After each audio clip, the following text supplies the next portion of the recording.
I had a shoulder injury. I was starting to get numbness and tingling in my hand and some weird things. And my mom was like, you should go see a chiropractor. So I got the phone book out. I tried her chiropractor. No, too busy. I got to the third person, which was a woman, which was Dr. Nada Lubrick, who practices, I think, still in the Oakville area. Colin, it was like probably one of the first times in my life where my heart spoke before my mind knew what was going on, because I sat across from her and she started describing to me chiropractic. It's like, oh, well, this all makes sense. And she joked with me. She's like, oh, you're studying kinesiology. You should become a chiropractor. And I don't know what possessed me, except some other piece of life here, spirit. I just said, well, I think I'm going to apply. I knew nothing about chiropractic. Literally drove home from her office that day and called the CMCC, got the information package, decided I was going to apply. It just seemed so logical to me that structure affected function. And of course, if my shoulder was bugging me, it could be coming from my neck. And it just seemed so logical. And I remember coming in time for my interview, I had to think back and look at how did chiropractic affect me. And I was like, whoa, like I don't get sick anymore. Like I haven't taken an antibiotic in, I don't know, probably a year now. And I feel this is better, this is better. Like I just had a list of other body system things that were better. I knew that this was a good path for me. I had the feels, that my son has. I remember being so happy when I got the letter saying you're on the waiting list. And then in that year between, I got accepted the second time I applied. Every other environment I was in, I was like, nothing touches chiropractic and what you do. And thankfully, because Nada was part of the Halt and Peel Society in that area, she got me introduced to going to events. I was going to Dr. Peter Amlinger's events and meeting leaders like Dr. Tom Preston and other people who were speaking. And this was again 30 years ago. But I was introduced to some of the deep philosophy of chiropractic before I even started at CMCC, thankfully. So that's kind of how it started. And well, here's where we are now. Welcome to the Vitalistic Voice. My name is Dr. Colin Elkin. Today I'm really excited because I really love hearing stories about chiropractors and chiropractic, especially females in chiropractic who are really making an impact in the profession. And today my guest is leading the way as far as that goes. So I have with me today Dr. Melissa Longo. Dr. Melissa, thank you so much for being with us today on the podcast. Thank you, Colin. It's nice to see you, and I'm excited about this conversation. Well, not as excited as I am because, and Melissa and I were talking before the podcast, and her name has been coming up in some of our circles lately about doing some great things. And so I thought, it was kind of just a coincidence that we happen to be in the same room because our children are actually looking into becoming chiropractors. My fourth son, I have a son already who's who's a chiropractor now for 3 years, and now my fourth son is starting to get inspired about becoming a chiropractor, and now Melissa's son is Yeah. becoming inspired to be a chiropractor. So let's talk a little bit about that before we get started with anything. Yeah, it gives me all the feels for my son. And I really appreciated that evening that we met at because reconnected at because I just felt in my heart and soul the same way I felt 30 years ago almost when I became a chiropractor, when I knew that I was going to become a chiropractor. And my son has that feeling, and he just had his interview with the New Zealand Chiropractic College, and we're crossing our fingers. I think he's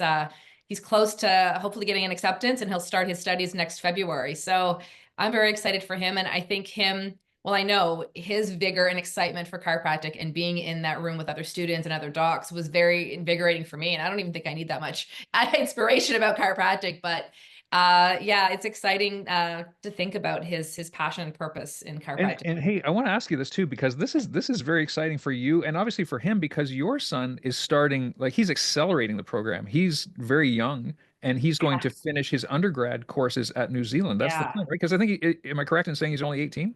Yeah, he'll be 19 next month. But yes, when he starts, he will be shy of 20. And so when he graduates, yeah, he'll be almost just before he'll be 25. And I didn't graduate from chiropractic college till I was 28. And a lot more schooling, a lot more time. So the thought of him being a young man and ready to practice is astonishing to me. That's so inspiring, and I gotta say, so having been in practice for 30 years, one of the biggest compliments is when somebody says to you, whether it's a patient or a student or one of your children, Mhm. I want to follow in your footsteps. I want to do what you do. And that really is a big compliment because it helps me to reassure myself that what I'm doing is being noticed, the joy is coming out in that. So how's that feel for you? Yeah, it's a beautiful question because I mean, I've rebuilt most of my practice life with my sons in mind and wanting to raise them in a healthy, holistic, vitalistic manner, which for a lot of women, is demanding because we want to do all the things outside of our practice. I'm not saying the dads don't do it, but it's just a little bit different. And they've been such a focus for me. And now they're both moving on in their life. And I feel like I've succeeded in who they are and who they are becoming. So that feels good to me. But then to have this other piece of like the business side, to have him quietly observing things.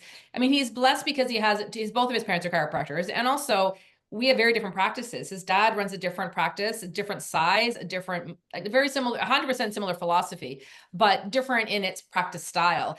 And he's watched both of us do things a little bit differently. And so he's getting it both from both sides, I think, but he certainly has an appreciation about how you can help people and build a life that is meaningful to you and other people in the community with the chiropractic philosophy at its core.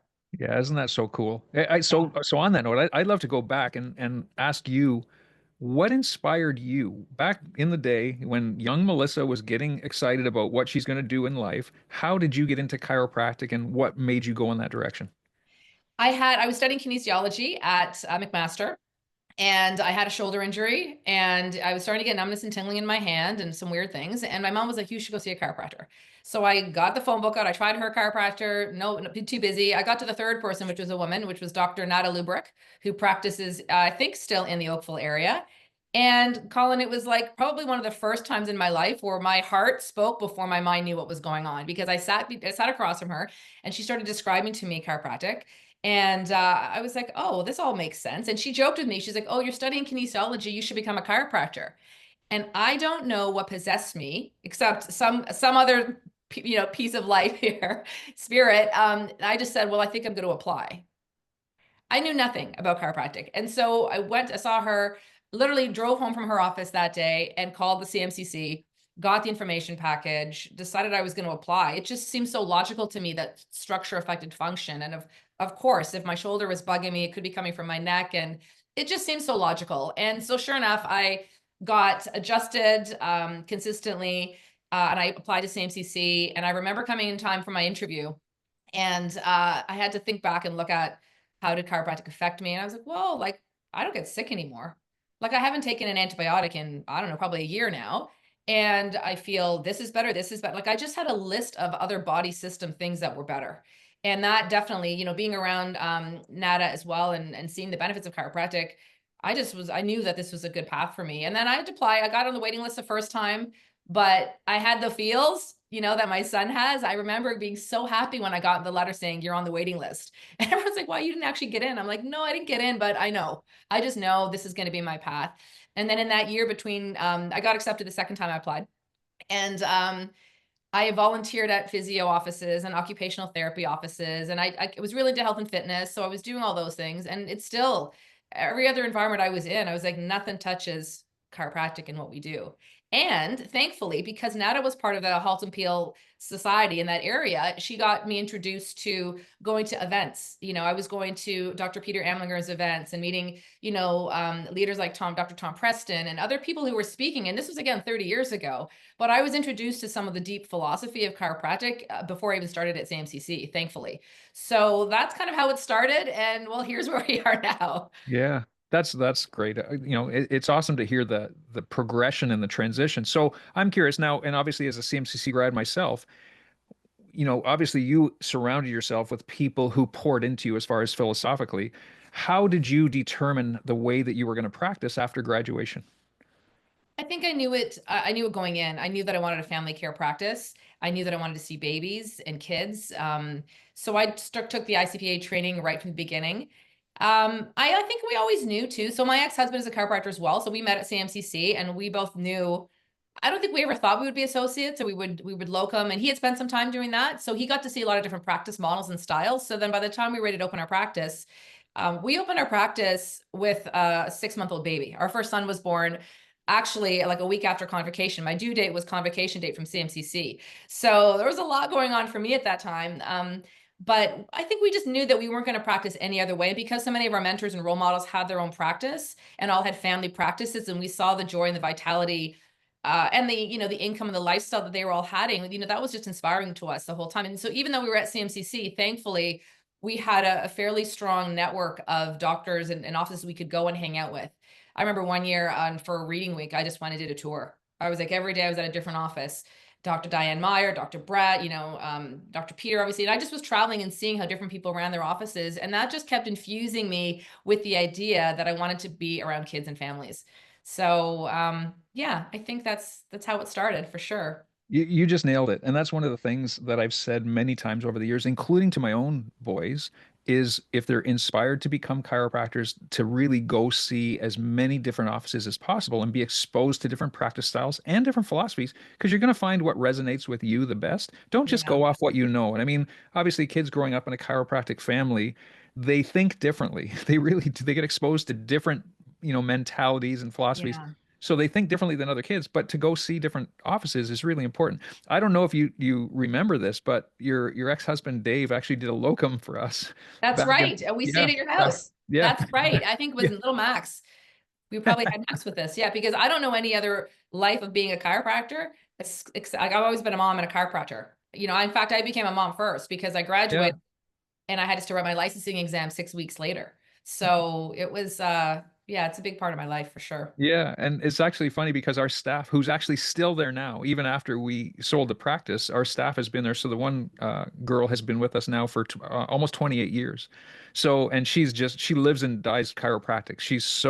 And she never saw a chiropractor before she started, which is really kind of cool. And Mhm. she's totally adopted the philosophy, but she remembers Dr. Dave being in the office. And Uh-huh. I actually think she had a little crush on him, but but she was always really, I mean, when we came back from our holiday, she said, you should get him to come and work here. You should get him to come and work. So we really tried. But this is at the same time you guys were opening up your practice in Collingwood.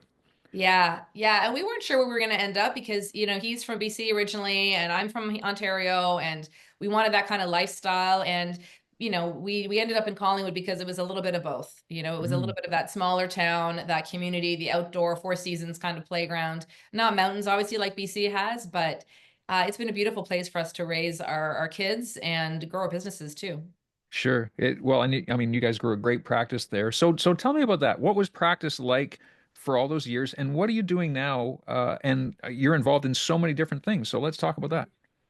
Yeah, so Dave is my ex-husband now. We've been apart for about 15 years now. So we had a practice together, family care practice. I'm very thankful because, when we had a 6-month-old, Max was born, my oldest son. And then when my second son came around, I was so fortunate that I could actually just take time off. And I was out of the practice for at least 6 months because everyone just saw Dave. He's an excellent chiropractor. And so that's not something that many female docs get to do at all. And I get to really take my time getting back into it. I tried to keep my hand in things as far as the marketing and my, I would do some of the writing for the practice and wanted to keep my skills up. But then when that marriage ended, I needed to start all over again, essentially, because most of my patients had moved on to Dave, which was great. And it was like starting over again with a 3-year-old and a 7-year-old. So, we shared our practice space for a few years still because we had equipment full, like a lot of it was very similar and we had enough space and time that we could be there separately. But then it got to be for me, I was just like, I want to be a mom and I want to be a great chiropractor and I just want to be Melissa. So how do I make all these things work? Because we also had people renting space from us and we had, teams and all those things. And I realized for me, I didn't want to do all those things. I really just wanted to focus on the clinical work, sharing the message of chiropractic and being a mom. And you've had 4 kids. So those years, those 10, 15 years of parenting, or especially if your kids are in sports, and I wanted to be present for them as much as I could be. And I didn't want to have other people look after my kids if I could avoid it. So very, very thankful that we were able to shift our practice models such that our kids never had, they had some childcare here and there, but generally they were with their mom or with their dad. And so that was great. We've always kind of altered our practice hours. But what I just realized, Colin, was that I was spending a lot of time and energy building a business that wasn't really right for me. And I then, sold my house that I had. I sold the, part of the practice that Dave had. And I bought this place that I'm in now, and it's a live work space. So my practice is now in about 500 square feet. Um, yes, my sons are older now, but 10 years ago when they were little guys, they could be in the building and I could be focused on work. So that allowed me to still kind of bridge, my needs for who I wanted to be as a mother, as well as, the kind of doc I wanted to be. It also opened me up to different hours and it gave me my freedom to practice back. So my practice is small and mighty. I don't run a high volume practice, but I run a really beautiful family care environment. And because I simplified my business model, it essentially opened me up to doing other things that I've come to realize give me a lot of joy. And I think they're part of my gifts as well. And that was, doing a television show for my community on healthy living. 100% focused on, we're not talking disease management. We're talking about how to build health in the body. And I would go around and do different, shows around that. Then it led me into podcasting. And I've since had multiple podcasts and got to chat with lots of chiropractors. It led me into coaching chiropractors on business strategy, on online progress, on communications, on all kinds of cool things. And it's got me here, still kind of doing a little bit of all of those things, but loving practice more, 23 years later, and finding a good, I don't like that word balance because I feel like it's not always accurate, but finding a really good flow and a rhythm for me and my sons, and really just looking forward to what's next, because they're heading out of this home, and their needs of me are obviously changing. So it's exciting times, I think, ahead. I give you tons of credit because, obviously being a professional woman and being in this profession and trying to raise a family as a mom, it is very different than, and most males wouldn't understand that unless they have a professional partner, a professional wife, that they can actually see that happening. And myself included, I saw Mhm. some of the challenges that Kim had over the years in maintaining a busy practice and then being a mom at home and being present with the boys and wanting to be at all the events. That is absolutely a challenge. But I give you tons of credit because you obviously made it work. And so some of the things that you're doing now, Mhm. obviously to advance the profession and you're working with entrepreneurs. Let's talk a little bit about that. Yeah, I think that because I struggled with, okay, I have to be doing it this way, otherwise I won't be successful. And doing it this way and building a massive practice and all the things that that requires took me away from who I wanted to be as a mom and the life that I felt really was right for me, things that caused me stress. So I think because I had to redefine my model and how I was going to grow my business as well. I have time when my kids are at school. Okay, I can start doing content. Okay, I remember, doing videos with that flip video camera and building, writing blog posts and doing content marketing years and years ago because I could do it when my kids weren't around or late at night when they were sleeping. So I kind of just kept tweaking things and building a practice that worked for me. And then I realized that I knew I wasn't alone because, like you said, as women in chiropractic just do it differently. There's just different demands on us. We're made differently. We have different styles and communication sometimes, often too. And I found that I was having these conversations with my chiropractic girlfriends. And so that's when I started the first podcast, which was for women in chiropractic. Then after that, and those conversations for a year, I realized that there's really no one way to have a practice. There was docs I talked to, and then the show grew such that I was interviewing, men too, and chiropractic couples. And, what I loved about doing that was my own understanding and awareness that there is not one way to grow a practice and feel prosperous and successful in life. There's docs doing amazing things for our profession that aren't in practice. Maybe they're contributing to research. Maybe they're teaching docs how to communicate differently. Maybe they're sharing marketing ideas. Like, you can take that core philosophy in chiropractic and infuse it into your life and business in lots of different ways. And I think that's been something that I've really felt has been purposeful for a lot of docs because those conversations were not really being had, at least for me, when I was a student. And so it was like, you're on this one path, and if you don't do it this way, you're a failure. And that's not a good headspace for anyone to Mhm. be in. So I think, docs having the opportunity to realize that there's different ways of being in practice, being an associate is a great situation for a lot of docs, right? Doing locums is a really great situation for a lot of docs. So I think there's more variety than at least I was exposed to early on. So I really love having that conversation with people. Sure. Yeah. No, that's brilliant advice. So I'm curious now. So now with obviously with your business acumen and you had mentioned that your partner has a media company. So Yeah. how are you involved in that? So we have the ability now to produce shows for the people. So yeah, my partner is a recording engineer, not a chiropractor, but he's a sound magician.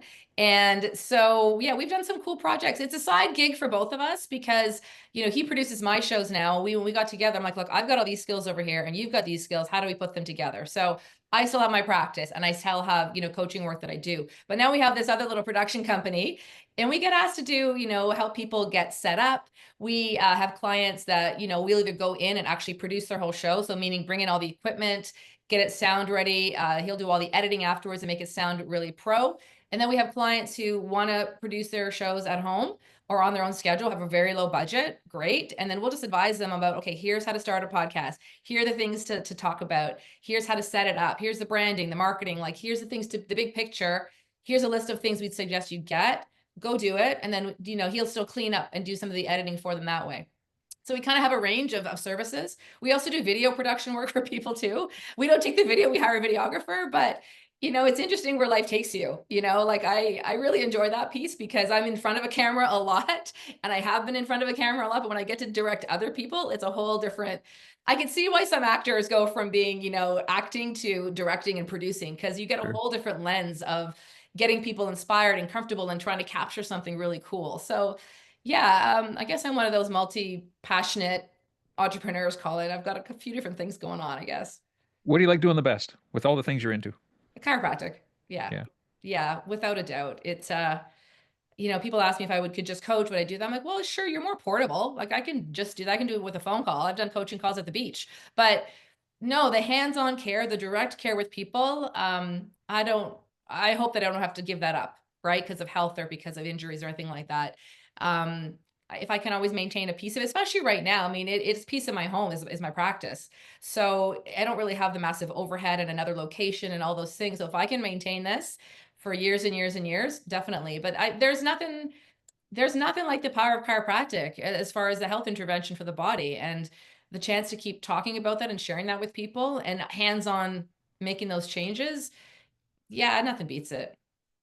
Isn't that great? Isn't that Yeah. great? So, with you pouring into so many people, your patients, you're pouring into coaching clients and obviously helping and advising people on the podcasts and the media, who pours into you? Oh, well, my community, nature. Um, Yeah, I need to prioritize my own health mentally, physically, spiritually. Absolutely. I think all docs need to because, yeah, we give out a lot. I think my friends, my loved ones, my partner, like, I've always been pretty good at knowing when I need time off, right? Or knowing when I need to recalibrate. I think that's the beauty also of having like half days. Like I worked this morning in the practice till noon and had some lunch and talking to you, and there'll be a walk today, there'll be some movement. Nature. I mean, I'm fortunate to live in a place that nature fuels my soul a lot and gives me, I'm good at taking time out for quiet, and I think as for a lot of professionals, we're really good at taking information in. But when do you actually get quiet, whether it's through meditation or walks or just doing something without something pouring into you? That's when you get the most amount of downloads and inspiration and ideas to really find out what your next steps are. And that's when you tap into your heart a little bit more and listen to that wisdom inside you. So I'm not sure if there's a person or a thing. My chiropractic care absolutely keeps it's still the number one thing I do for my health, aside from having a personal trainer. My I think movement is always medicine too, right? And the energy release that we get from moving our bodies in any kind of way. Yeah, a lot of great people around me that keep me healthy.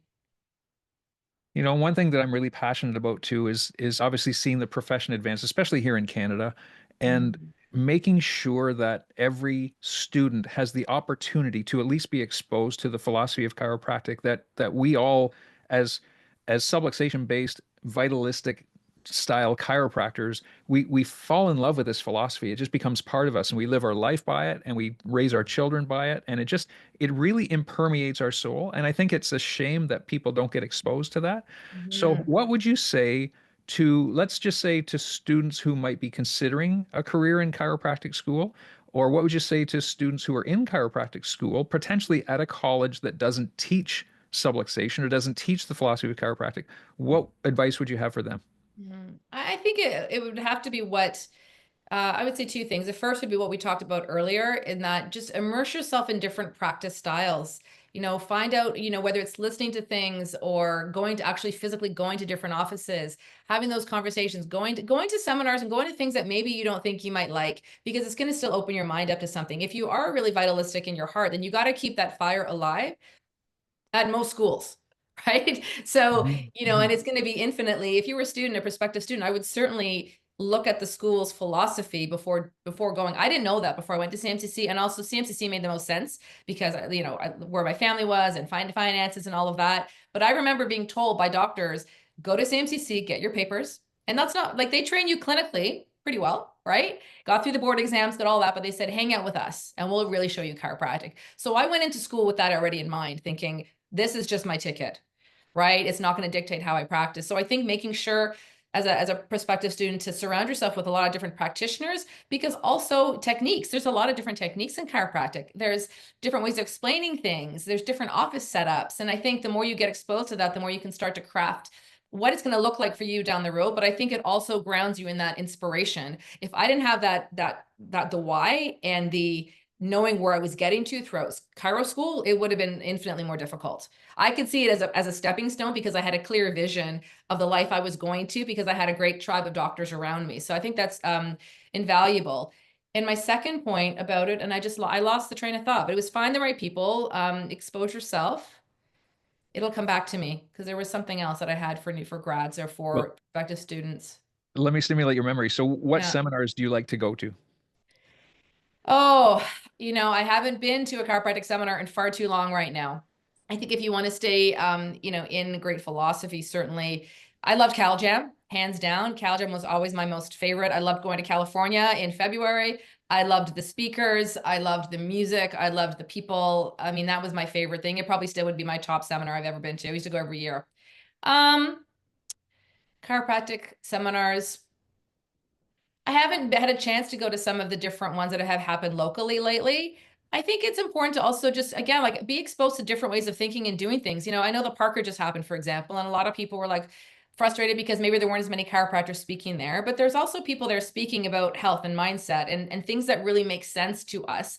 And I think, at least for my style of practice, I'm adjusting people, but I'm also making sure they're aware of how much protein they should be eating or how they should be moving their body and how much sleep they should be getting and should they or should they cold plunge. Like, to me, those ideas and those topics also shape people's lives when they're not in my practice. So learning about them to me has never been a you're mixing things up or you're not completely, vitalistic at your core. I said, no, to me, the vitalistic piece of being a chiropractor is looking at the philosophy of all of it and helping people understand your health comes from the inside out. It comes from how you treat this body, and it comes from removing interference, and it comes from your neurological and structural function.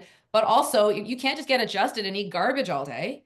You can't just live a high Mhm. stress lifestyle and have no purpose or have bad relationships and not have that affect your health. So for me, they sort of all fit together. So I love things that are definitely aligned with health, the whole body health, and anything that's going to support the body's inherent ability to function at its peak on its own. So although I haven't maybe gone to any chiropractic specific seminars, of late, like this year yet, there's definitely pieces like I'm constantly learning. I'm constantly listening to podcasts. I'm constantly reading things because I want to know as much as I can about physiology and mechanics as a whole. So, yeah. That's cool. That's great. Well, good for you. So, and actually, here's a question on that note. And one thing I do have the discussion with a lot of our coaching clients is that chiropractors graduate with this part of the brain that is all about compassion and helping people and serving, wanting to see people's lives change. But a lot of us as chiropractors, and I could say I was one of them in the early stages, didn't really have a good business mind. Mm, Clearly, with you getting into different businesses and different things that you're doing, mm. you have to develop that business mind. So how can chiropractors do that to become better business people? I think, Colin, it starts with actually really getting clear on what you want. And actually, I'm going to give Dr. Sebastian Bonin credit for this because I interviewed him recently for my podcast, and we were talking about practice growth, and he was like, and it makes so much sense to me. It's like decide what you want. Like, if you want to make money, then maybe running, or do you want to run a business? Because they don't always have to be the same thing, right? Mhm. You can show up at a practice and be an associate and adjust people and do your thing and not have to run an entire business. Some docs are perfect for that. So I think to go backwards, it starts with really being clear on what you actually want for yourself and then deciding where does that fit for you in a business model. So if you want to run your own company and have other practitioners with you and do all that and you have the skills for that and the fire and the passion for that, then go for it. Then you need to develop that kind of business model. And let's face it, we also know plenty of docs that have done that and then they actually step out of clinical practice because they're really brilliant at managing and helping maybe open up multiple practices and get things up off the ground and communicate really well. There's nothing wrong with that in my mind, but there's business. You have to understand, know what you want first and then go find the right people. I don't think every doc is cut out to be an entrepreneur or business owner. And that might be surprising for some people to hear because can you mold yourself into it? Sure, you can go and learn lots of things, but it doesn't mean it's right for you at this stage of your life. So I think investigating that is the best place to start. And then again, going to find practices that are modeled after what you want, and then starting to do the detective piece and start reverse engineering. Okay, I want to have a practice like this person. How do I get there? How do I do that?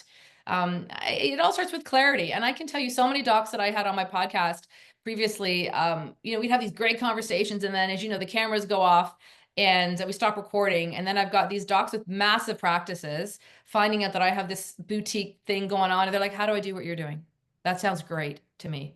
A lot less stress. I go, well, it's still a lot of good, it's great income, but my expenses are different. My team is different. It's a whole different experience.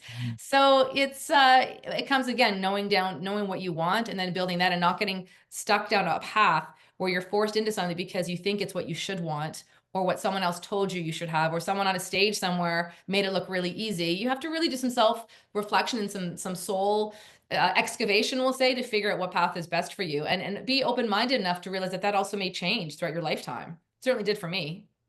I like that soul excavation. That's a little deeper than soul searching. So that's good. So, so let me ask you. So you're moving into a different stage of your life. Your boys are now starting to become self-sufficient. You know, in the next year or two, your youngest guy is going to be out of the house, and you're going to be an empty nester at this point. So what's next for Dr. Melissa? Do you have any big hairy goals that you'd like to see happen? Honestly, I'm just trying to stay open-minded, because I don't know, like, I'll be honest, the son first told me he wanted to go to New Zealand. I was like, no, no way. That's way too far. You're across the world. And then I really sat with it, and the more I learned about it, and it just feels right to me. So right now I'm really savoring both my sons are around, and I'm really trying to just stay open to this and enjoying it. Now, I haven't looked too far ahead.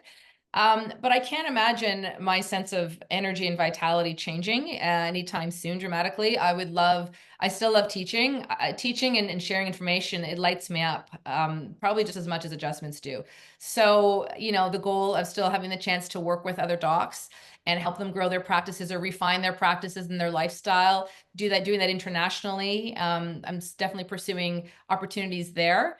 And we'll see. I mean, if my son's in New Zealand, maybe I'll, go hang out there for a little bit. Who knows? I definitely, see myself continuing to surround myself with interesting people who are doing amazing things and trying to just keep tapping into, the gifts that I have to contribute to humanity in some way with hands-on care, hopefully being part of that. I can't imagine really not doing that at this point. So I'm hopeful that that's not taken away from me by some other reason. I mean, body's not getting it. My mind is still young, but my body's getting older. So there's definitely some things that happen along the way with injuries and recovery and that kind of stuff. So Well, but what a great perspective. So I want to ask you, so just to kind of sum up things, what I'd like to ask you is what was the best piece of advice that you ever received anywhere along your journey? the best piece of advice. I think there's something to be said for the idea of, um, I'm sure Peter Amling would have said this to me at some point, but it feels like it's come up a few times in my life. Like there's a difference between like pushing a river and forcing something versus going with a flow, right? And every time I follow where there's flow and where things seem to be lining up with less effort and more ease and more alignment. And that could be anything in a practice. It could be an idea you have for a workshop, and oh yes, everyone signs up for it. Okay, great. It could be I'm pretty good at making things happen.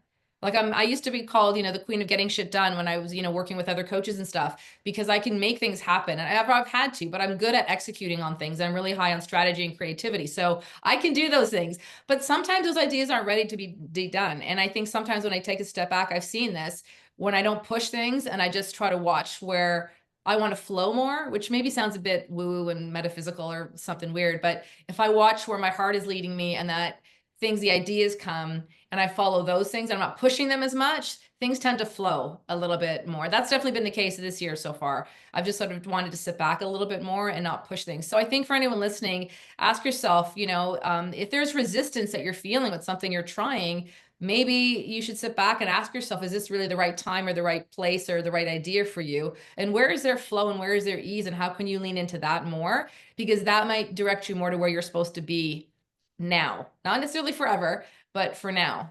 So I don't know how to summarize that. And to say less force, more flow, something like that. That's excellent. What a great response. So yeah, no, I can certainly appreciate that. So I want to ask you now, and just again, just kind of summarize things. What belief system did you have in the past that through your career or through your life, through your experience, has now changed or evolved? Belief system. Probably the belief system that I would only be successful if I built a big, high volume $1 million practice. Because I know that I'm successful in lots of other ways, and I've had an impact on lots of people because of the way I've done my life and the impact that I've had even on my community from doing the television, the podcast and stuff. So I think that belief, like you are worthy, you are successful, you are valuable when you hit these goals and these numbers, having to take a step back and go, wait a second, what if I'm just valuable and worthy because of who I am as a mother? And like my son, what if my son becomes like the next greatest chiropractor in the world? That will have come from the way he was nurtured and raised. So, I sat back many years ago and thought, like, I don't know what my life is going to bring me, but my kids mean more to me than any patient does, right? And who I am as a mother to them and how I want to shape them and influence their lives is probably the biggest gift I can give them, and one thing that's important to my heart. So I think reshaping what success looked like. There you go. It's is it these things or is it these things over here? And yeah, I mean, for me, success is having the freedom and health are the big things, to be at this age and stage of life that I'm in and have freedom and health. Not 100% freedom because I am in Canada and there's some things that are happening here that we have to be mindful of, even within our own profession, for sure. But I think that to sum it up for you, the belief system that I think was most challenged was, what does success look like? And it actually can be a completely unique path. It's not up to anyone else to tell me what success is except me. What amazing advice. And you summed it up. And I think the word that resonated the most with me is the word freedom. When you can redefine what success means to you, you really create freedom in your own mind and your life. So good for you. I appreciate that. So where can people find you, Dr. Melissa? I think if you go to drmelissalongo.com is the easiest. It takes you to my clinical work. It takes you to the coaching work. It takes you to the podcasts. It takes you to the production company. It takes you everywhere. So that's It probably is, the best. yeah, it is a beautiful website too, by the Yeah. way. I'll It pass it on. pulls I in. take no credit for, I'll take credit for the words and the content, but not the design. That's not my expertise. Well done. Well, Dr. Melissa, I really appreciate you being with us today. What wonderful advice. What a great story, and definitely helping our viewers to redefine their own level of success. You're a perfect example of that. So thank you so much. Thank you. My pleasure. Great conversation.